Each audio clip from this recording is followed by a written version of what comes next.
This episode discusses topics such as domestic abuse, trauma, childhood sexual abuse, negative self-harm, and religious shame. This content could be distressing and triggering for those with personal connections to these experiences. Please prioritize your well-being and seek support if needed. If you or someone you know is struggling or in crisis, help is available. Call or text 988 or chat 988lifeline.org.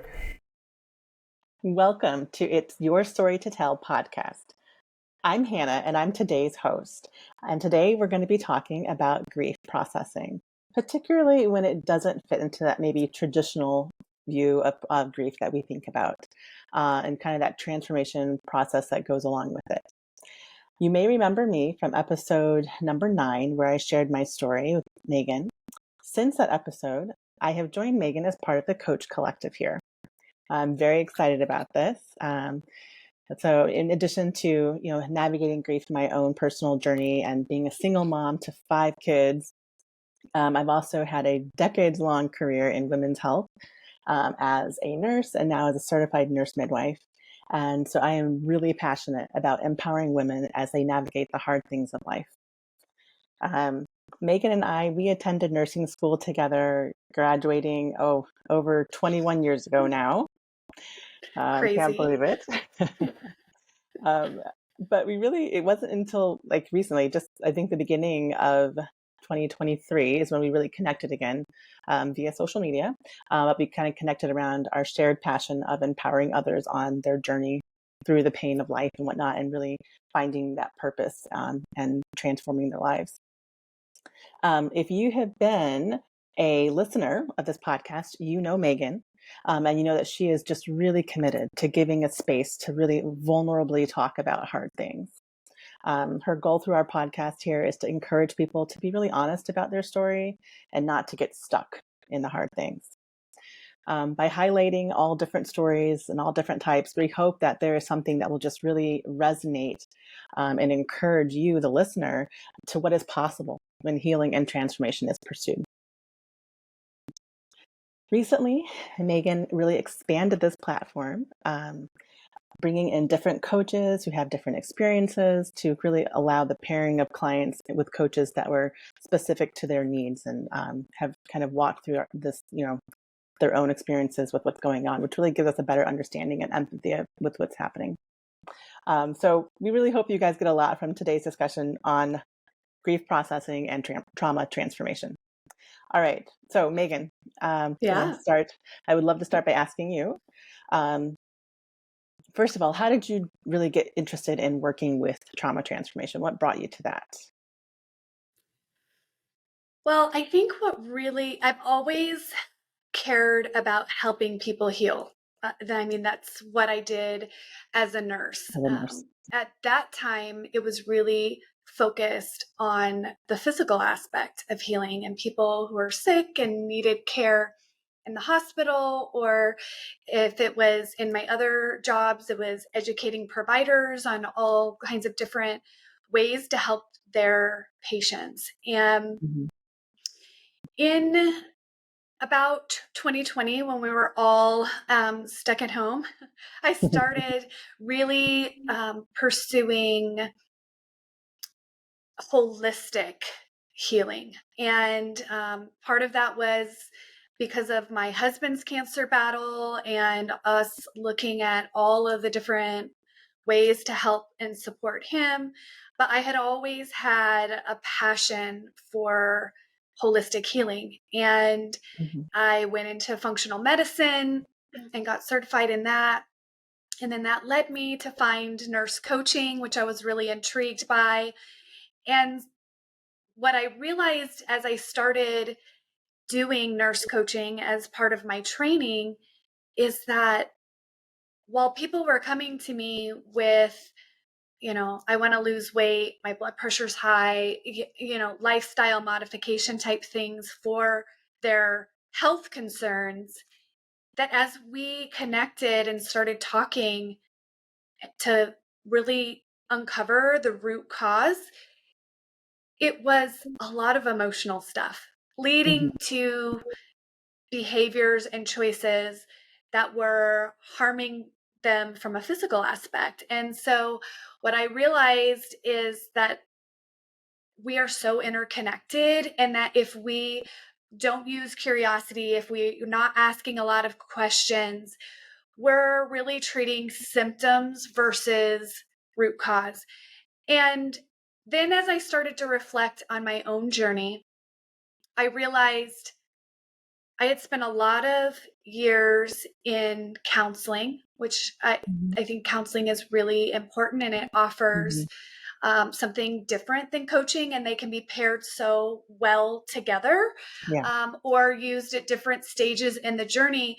But really, I saw my life change when I had a domestic abuse advocate who really approached the mentorship and support in a coaching model, and Yeah. asking me a lot of questions and helping to direct me back to self, and Yeah. understanding, like, where did certain beliefs start affecting your actions? Like, where was it in your life that you started believing these things about yourself, Mm. because those beliefs begin to manifest as the actions and the way that we kind of um, interact with the world around us.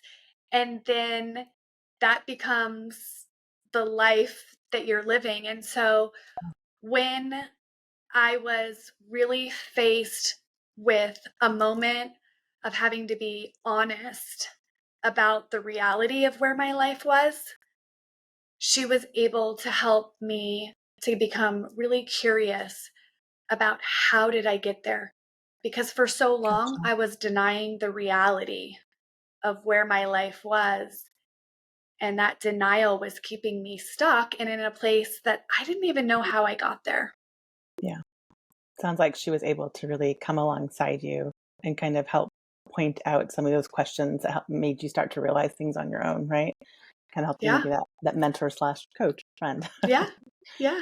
Okay. Well, today, I want to talk with you about grief. And like I said, it's a little bit different than maybe the traditional form. Like, I think we tend to think of grief as the loss of a loved one, right? Mm-hmm. Or a loved thing, a living thing, like a pet or something like that, right? Mm-hmm. But grief is really just that emotional response to loss. And actually, it's not just even just emotional, because there's also all like physical responses and behavioral responses to grief, but it's a response to loss. Mm-hmm. Yes, of a loved one, but it can also be of a relationship or a situation, or even sometimes a job or something like that, right? Right. So I wanted to talk to you a little bit about that. And can you perhaps tell us of your experience with grief, that more kind of complicated, not traditional grief? What was the kind of the incident that made you realize that that was something you were processing? Yeah. So I don't think in the moment I knew like that it was grief. I think that's the like why it's so important that we're talking about this, is because um, my emotions were shame, disappointment, Hmm. anger, right? Hmm. And I didn't recognize until I began to really start asking more questions about my emotions, because I think sometimes we just like, oh, I'm angry, Hmm.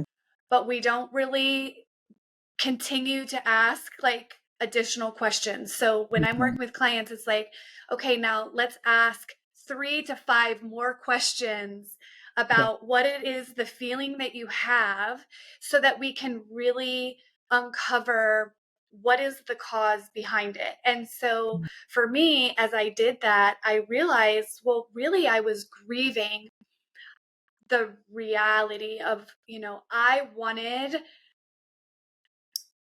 a certain thing in my life. I wanted a great marriage. I wanted not a broken family. I and I had been pretending that my situation was that. If Hmm. you saw my social media, or if you met me on the street, or you saw my performance in work, you would have no idea what was really going on behind the scenes. That kind of picture perfect family, right? The social media parts that we put out Right. there. Yeah. Yeah, I Oh, think we everybody all in can do their that. cute outfits and they're Right. just like you know, lined up just so, looking all Mhm. cute. And all And the after school things for the kids, all the things that we do, right? The vacations that we take, everything that make it look yeah, normal, or if that's what we want to call it, right? That perfect sure. look. Yeah. Yeah. And that is that perfect look, what I was projecting is what I wanted. And then there was the reality. And when I had to be honest, which I think is kind of that first step Mm, to even being able to begin transforming your life, is admitting that you are where you are right. and not where you want to be. Admitting Um, you have a problem. Yes. yeah. Then I was in this place of grieving that my life really Mm, wasn't what I yeah. wanted it to be and what I had been showing to everyone Yeah. else. So you mentioned some of those emotions, the I guess anger and whatnot. Mm. How did you start to process those emotions, and maybe what were some of the tools that you utilized? And you mentioned like asking the multiple questions, and I kind of say the Mhm. same thing. I have this like the 7 layers of why, right? Because I Yeah. find that like if you ask why Mhm. about 7 times, that's how it comes at number 7, you finally get to that root cause. Like, I'm angry. Well, Yeah. why am I angry? Can you take it deeper? And I know you and I have talked about like um, the feelings wheel, right? That kind of can be a little Yes. helpful. That's one tool that I know I used. Helpful to like, okay, I'm mad. Well, what, anger is just like that big label that we can put on it. But when you can start to get down to the nitty gritty and the Mhm. actual details of it, it was helpful to find those root causes and start to then deal with the problem. But yeah, tell us a little bit about maybe how you process some of those emotions. Yeah, so what you were saying, I think, was so impactful. But one of the things that I think, even before I got to that point, is um, I had been running for so long from all of these emotions. Mm, And so for me, that looked like staying really busy, being an yeah, achiever, yeah. people pleasing. And so I had to kind of step back from everything that I was doing and kind of put a pause on life. I mean, you still have to be a mom, you still have to take care of your family, you still have to show up for work, but I had to just stop doing all of the extras. So it was like, Mm, what is it right now that has to be done? And what is it that I can kind of put on the back burner because I really need to evaluate, are those unhealthy coping mechanisms? yeah. And so I needed space to be able to be alone and be quiet, because it was almost like whatever my first response was, I had committed to doing the exact opposite. Because if I was running and I was like, oh, I've got to do this to make this person feel good, or I couldn't say no, I actually said, I am going to commit to doing the opposite. And that really made room in my life for the healing work, because it Mm, is work, it takes time and it takes energy. And so you can't keep living your life at the pace that you are if you want to make room. So that was really important for me, is to just slow things down. yeah. And then I started engaging in mindfulness. One of the things, I was very critical of myself, and Mm, we last week I was talking to Elissa, one of our other coaches, about the negative self-talk. So if you missed that episode, definitely listen in. So I won't go into a lot of detail on that, but I needed to be able to stop judging everything and being critical of myself, because it mhm, was keeping me stuck. Yeah. And so mindfulness for me was so powerful because I didn't know how to allow a feeling or an emotion to pass through me Without and not judging it. somehow, Yeah. make an attachment to me being a negative or a bad person. Yeah. I said the wrong thing. And then all of that energy that you put into like ruminating on those, I had to learn how to let go of doing that if I was going to heal. And you have Mhm. to kind of let it pass through. It's interesting because when you let it, it's not like you're ignoring it, but you're recognizing it, but you're just not Mhm. labeling it Right. as good or Or bad. claiming it as your identity. I think that's coming Yes. into like becoming more of that observer, right? As of what's Yes. going on. I remember because that was something I had to learn as well. And it was, don't like, yes, these thoughts, these emotions even come through. And yes, identify it, like taking a minute, like being mindful and like, yes, this is the feeling that just came through. Okay. And just letting it go on through, right? As Mhm. opposed to like holding on to it and like, yeah, well, I'm angry. Well, that's not necessarily. I mean, I felt angry for a minute, but like that doesn't mean I am angry, right? And not Right. attributing that the then ensuing guilt and whatnot that goes along with, well, I shouldn't be this way, that whole thing. Yes. Being more just an observer of these things going by and like, okay, I see it, I can identify it. And I don't know about for you, but I know for me, sometimes I took a minute to even like identify the why behind it, but not Mhm. always because, like you said, life keeps going on. Right. So sometimes I didn't have a moment to like get all down to the like, whys. But I think that as I did that more often and became more of a habit of Mhm. allowing these things to come by and whatnot and observing them, I was also able to more quickly figure out the why behind it, right? Mhm. Because it wasn't Yeah, so clouded with all the judgment of it. I was able to maybe exactly. figure that out and then take steps to change that for the future or things like that. Yeah. Yeah, and sometimes I think you're right. You can't spend the energy in the moment because there's other things that are pressing. But just being able to recognize it, but then not take on all of those feelings and emotions associated with it actually gives you more energy, allows you to Yeah, be more efficient with your time.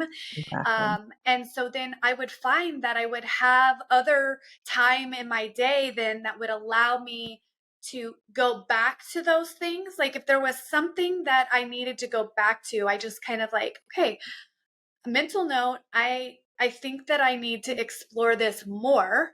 Hmm. I'm going to do that, but I'm going to do that in another space where I actually can give the time needed to go through the exploration of it.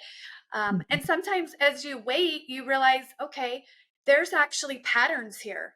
So sometimes we want to rush in and solve something. I know me, and I think nurses in general or moms in general, like women, Yes. we like to solve problems. Yes. We don't want anybody to be uncomfortable.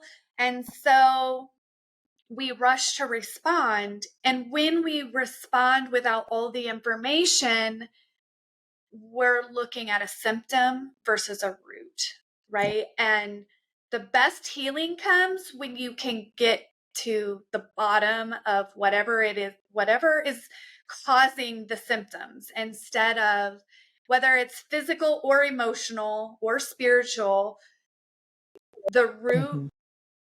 is the key because otherwise you're going to be symptom managing and then From the right, and it it's never just never a fixes. cycle. It never gets Exactly. fixed. Yeah.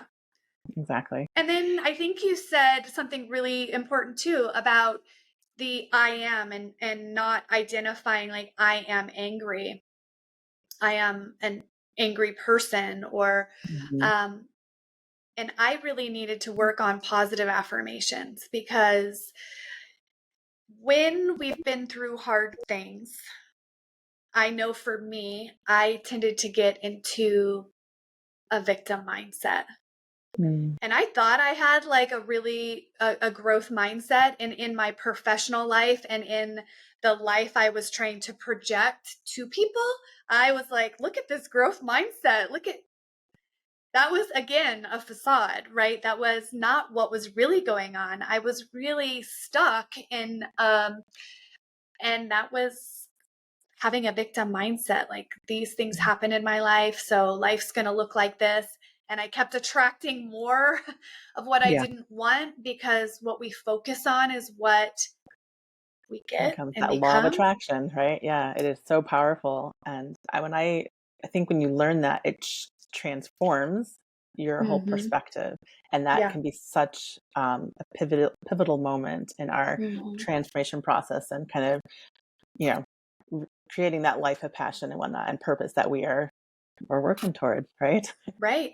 You Yeah. I kind of mean, we want mentioned, to be positive, right? And be looking for opportunities to celebrate, because it is a hard journey, but there's so many amazing things along the way if you stop absolutely, and you recognize like each right. little step.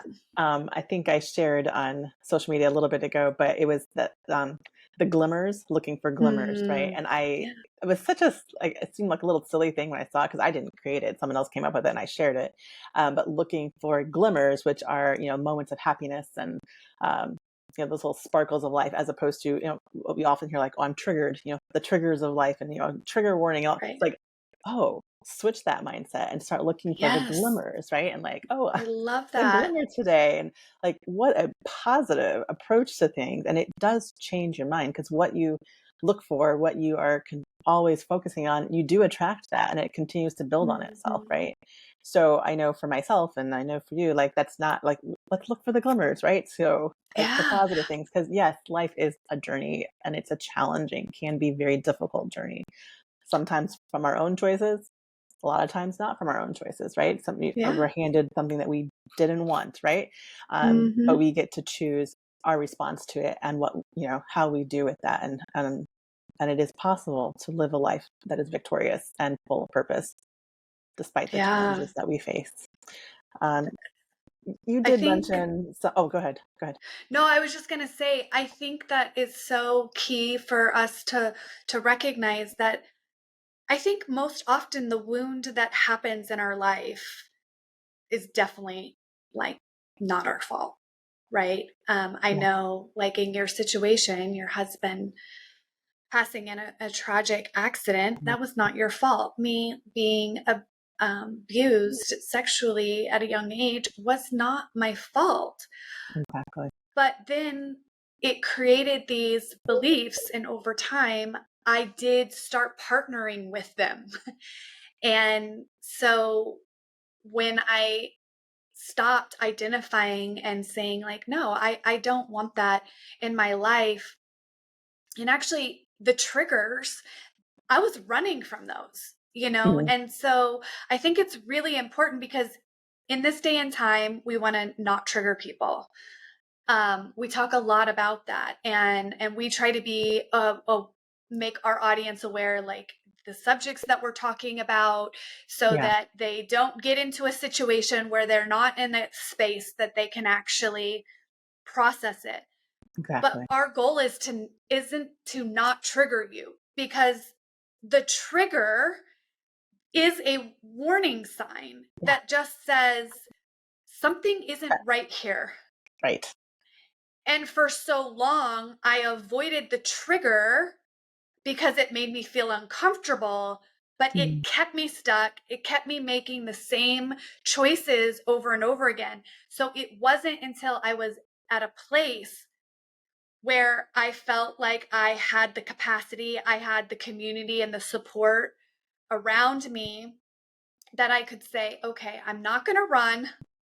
I'm going to get curious. And I think Yeah. by becoming the explorer of your trigger is helpful, because it almost takes you outside of being the one who's experiencing it, because that, we know, creates fight or flight and all kinds of things within Yeah. your body Hmm. that naturally, it makes you want to run. That's Right. the normal response.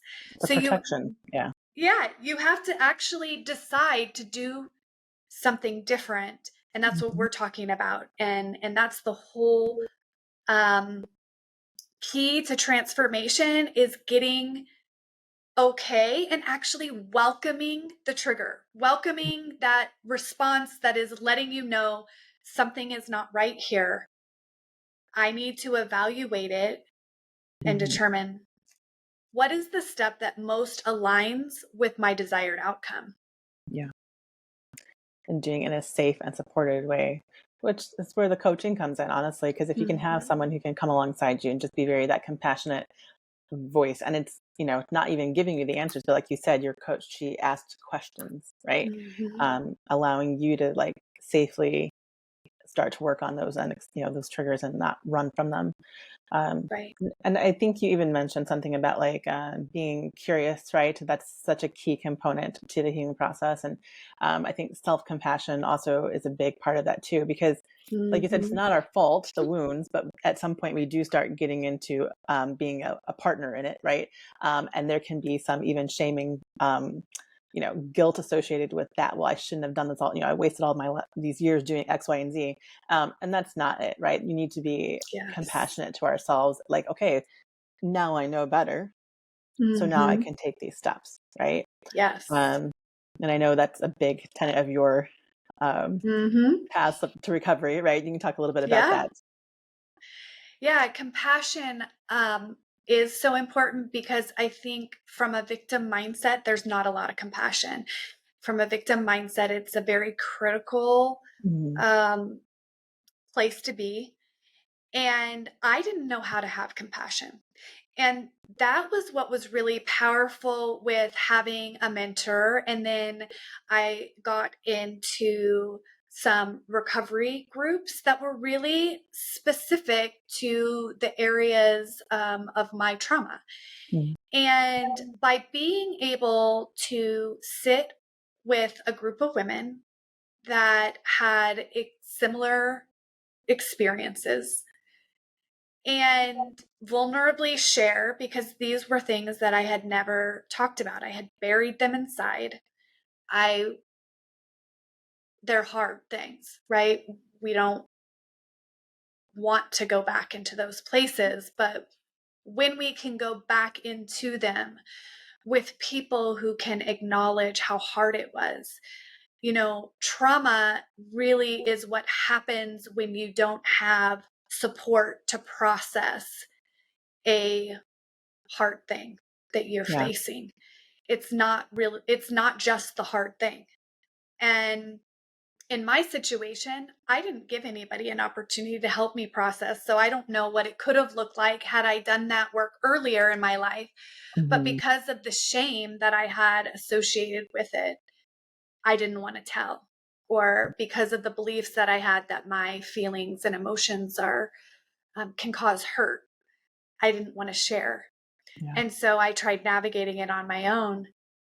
And so when I got into that group, and one of the groups that I was in, this book was so amazing. It's called Mhm. Free. It's Finding Freedom and Healing from Your Past. And it was a group of women that we met weekly and walked through and vulnerably shared stories. And it has work that we had to do every week. And I remember having to write my story Mhm. and then to share it. And those steps were so hard. But what was so healing after the end of the meeting when I read my story was the love, the compassion, the empathy, Mhm. the acknowledgement of like how awful and that I didn't deserve that. And because I had been so critical and had no compassion for myself, Mhm. having those women model what compassion looked like was life giving Yeah. for me. Yeah. And it allowed me to start recognizing, oh, I should give myself this. Right. Can I change your perspective on that? Yeah, being able because to I could connect. sit there and hear their stories and have so much compassion. Why couldn't Isn't I do that that for myself? right? We can be compassionate towards others, but you're right. We can be our own worst critic, right? Mhm. Um, and I think that kind of plays into that role of acceptance and the grief processing. There's different stages Right. of grief processing, right? And acceptance is kind of more towards that last part of it, right? Towards the end of it, as you kind of work through the stages. And I think that's really important in that, because and it kind of plays into what you said about acknowledging that we have a problem is the first step towards true healing. And I think Mhm. it's the same thing with acceptance as we are working through some of those emotions of processing grief in different aspects, coming to that place of acceptance with it, and just how important that is in true healing and processing of that. And it Mhm. sounds like that was kind of a little bit what was going on as you were learning new things and kind of accepting that, okay, this is, what's going on, but it was just the beginning of your transformation. It wasn't like, oh, I accept it and now at the end of this sadness. No, that was the beginning of your transformation, right? And how powerful Yeah. that is. Um, I don't know. Do you have any other tips for how do you think, like, to help people find, like, how do they can work towards finding that sense of acceptance as they're trying to get there as they're processing grief? Well, I think, we talked about kind of the foundations of my coaching and kind of the it's your story to tell is really curiosity, Yeah. compassion, and community, right? Because um, being with like minded people who've experienced, and that's why it's so important to me that there's coaches with all different backgrounds. Yeah. Because even two people, that is, your community can start there. Yeah. When I started my journey, I went to a recovery meeting. I didn't think I had an addiction problem. Hmm. But there was someone in my life who I trusted and valued, and she felt like I was a codependent and that I could benefit from being in this community. And for a long time, I was triggered by it and thought, "You don't even know me." And you know what? She did know me. She loved me, and Yeah. she was willing to be honest with me. And sometimes honesty and hearing things about yourself from others is hard, and it's natural to want to be defensive. Yeah. Because of my wounding, I was a people pleaser and an achiever. And so hearing feedback was something that I struggled hard with because that was an attack on who I was, like the very core of my being, and I felt Hmm. totally rejected. Yeah. And what I learned on my recovery process and in my development as a leader in the corporate world, I had a manager, someone who was over me, who shared feedback is a gift. And I was like, no, it is not. It is a landmine. It is destructive. I hate it. But when I got curious, Mm. what I realized is feedback from the person who cares about you is a gift. There is feedback that is not a gift Is because destructive. Yes. it's destructive, because Right. it's coming from a person who wants to manipulate you or Right. use it against you. So it's Right. important to grow in discernment Yes. and not label all feedback as bad. Right. But where is it coming from? Has this person demonstrated that they care about me? Have they stood by me in hard things? What's the Hmm. tone? And then I started to be able to realize, yes, there was certain places and people that it was not safe. If they gave feedback, I needed to say thank you, but no thank you, and walk away from that. Um, and as I've learned to have my voice, now I can actually say, hey, thanks for sharing that. I'll give it some thought, but right now that's just not resonating Yeah. with me. Um, That's a and that will come. powerful place to be. Yes. Yeah, Exactly. that doesn't happen right away. In the beginning, it was, I just have to breathe and not respond to the trigger and recognize that I'm not resonating with this and it's coming not in a place of love. So I'm not going to take it on. I don't even know how we got to that like point that I'm talking about, but it's important. And it doesn't even have to be from a destructive point of view from that side, because there are some people who are well-meaning, excuse me, yes. and can be destructive because they don't understand even where you're at. When I know that was during my grief process, especially in the beginning when it was just absolutely brutal, right? And you'd have well-meaning people who would give you feedback on what you were not doing, what they thought you should do, right, with your kids or what you were doing and whatnot. And I've seen this many, many times over, especially with other widows and whatnot, as we're going through different things. People who don't even understand where you're at. They're not trying to be destructive, right? But it can be destructive sometimes, and they didn't even realize that's what they were doing. So getting to the place where you can know yourself and really, it kind of comes along with the journey of doing all the work of figuring out and being self-compassionate and knowing your worth is not attributed to the feedback that you're getting from people or the constructive criticism or people's well-meaning advice.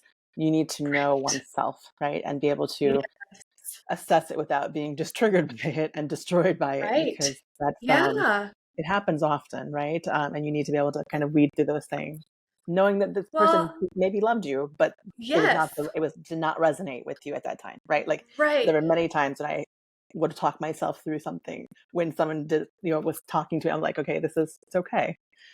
I know they love me, right? But I'm going to let that go. Kind of along the lines of like when I watched different emotions that would come through, and I was like, that's not me. That's not. But okay, I see it and let it go. So good, because you're right. Like how often, even me being trauma informed, do I say something quickly that then later on I realized, that was probably not the best way to go about that. Because sometimes, like when you're in the middle of it and someone's like, God will never give you more than you can handle. I was like, oh, okay. Right. I mean, especially in religious circles, I think, that was one thing, I've talked about like my family. I don't think they loved me. Absolutely. There were just things that I interpreted in a certain way that weren't helpful for me. And it wasn't that they were trying to cause long lasting traumas in my life or, and it's just like how we respond. And so that's why it's important to be with like-minded people, especially in the beginning of this journey. I think that's where we were kind of talking when we went on this little rabbit trail, which I think is important, but because like-minded people have a better idea of the language to use and or to avoid what you might need in that moment, because they've walked it. And because I haven't walked the grief of losing a husband, it would be easy for me to say the wrong thing.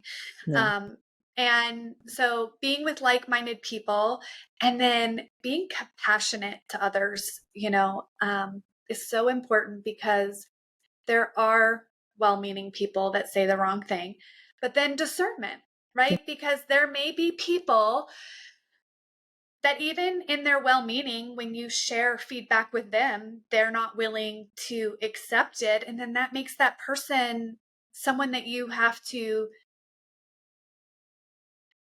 have in your life with boundaries that make it safe for you.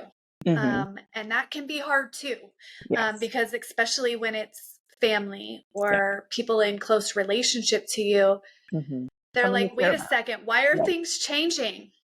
You're rejecting me. And it's like, no, I love you, but right now I can't have the same relationship because of the healing process that I'm going through. And there were people in my life that I had to change the way we did relationship. And then especially early on, but then as I've healed, I've been able to go back into the relationship, recognizing that, okay, this person's not going to be able to meet the needs that I have, but because I love them unconditionally, like the way I want them to love me, Mm-hmm. I'm able to interpret what they are able to offer as their ability to love, and Yeah. I'm going to not continue to withhold myself from that relationship, but I just now have a better grasp on my own self. And I think that is the key. And that's why curiosity and not looking to a coach, a counselor, a pastor, anyone to be your expert. I think Yeah. it's the Holy Spirit really and your intuition of I agree. asking questions Yeah. and knowing yourself is so key in So important. transformation, but even in navigating grief. And I don't think we always think about that when processing grief. I agree. Yeah. It's good stuff. I know we're kind of getting to the end of our time together. Time has flown by. Yeah. But I think, I guess you shared like that one book that looked really good, the free, but are there any other books or resources that have really significantly impacted your healing process? Anything that you recommend? Or for those who are maybe looking for, they're stuck right now, but Yeah. they're trying to know what's the next step forward. Maybe they've come to this podcast through someone sent it to them, or they stumbled across it online, and they're looking for a way to get started and just feeling stuck right now. Do you have any advice for them or any encouragement on next steps and what to do? Yeah. First, I want to say no journey is the same, right? We all have different experiences that require different resources. Mhm. So, asking yourself what you need is probably my number one suggestion, because the key to this problem that you're struggling with, whatever's holding you back, you have the answer. But we tend to not want the answer. And so we avoid asking the questions because we're afraid of what the answer might be and what that might require. So, number one, get curious. And then number two, find someone you can trust and get in a community, whether that's get on a discovery call with us and let Mhm. us just, even if coaching is not where you're at, we can help give you some resources Mhm. or books that might be specific to your journey, or connect you with a coach that's specific to your journey. Because I think I can offer you all kinds of books, but because I believe in development and I'm constantly reading Yes. books. Yes.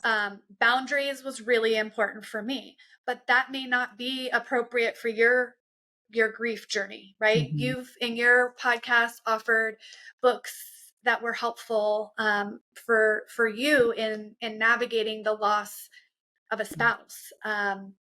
So I would say in a community of like-minded people, they're going to be able to offer you the resources that are best for you. Right. So, and then keep taking the next step, Yeah. don't get ahead of yourself. It's like one step at a time. Go slow, because then you'll be more likely to stick with this.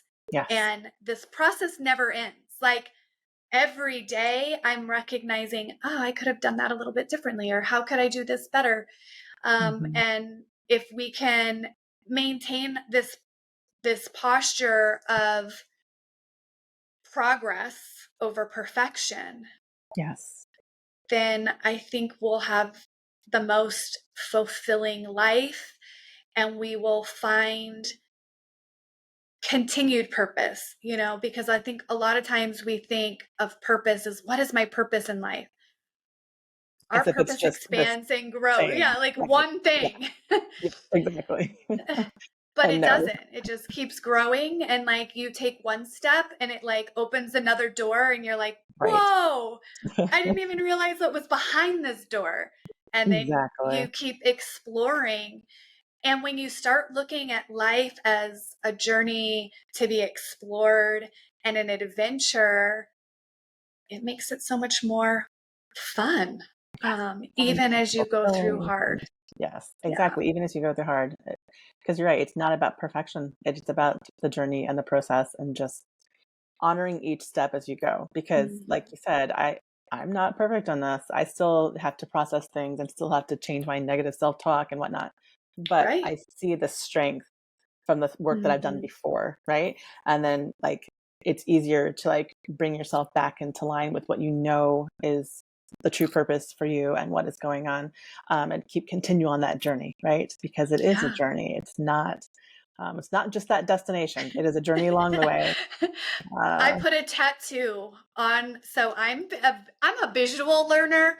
I have some tattoos, but on my foot, the journey is the destination, because I was so focused on destinations and arriving. And then I would get there and it would be on to the next, never recognizing just how amazing what has been accomplished. So celebrating those victories is what makes it so important. Yeah. So I love look for the, not sparkles. What was it? Glimmers, the glimmers of Glimmer. life. Okay. Yes. So Yes. that is what we are going to leave everybody with and encourage them. Look for the glimmers. Look for the glimmers today Yeah. and every day. Yes. Yes. I love it. Well, thank you, Megan. I've really enjoyed this time. It has really flown by. I feel like we could talk for hours longer, but yeah, This was great. And I really hope that was encouraging to you, the listener, and that maybe you got some glimmers of hope and what could be your future and the transformation that is possible for you. Awesome. Thank you so much. And I hope our listeners continue to tune in for more episodes with us, and just share it with your friends that might need encouragement. And sometimes we are drawn to something not because of what we need, but it's giving us tools to be able to help others. So stay alert of how you can support others in their journey too. Absolutely. Take care. Bye. This podcast is intended only for educational, inspirational, and entertainment purposes. The purpose of this podcast is not to replace the counsel of a physician, professional coach, psychotherapist, or other qualified professional. If you or someone you know is struggling or in crisis, help is available. Call or text 988 or chat 988lifeline.org.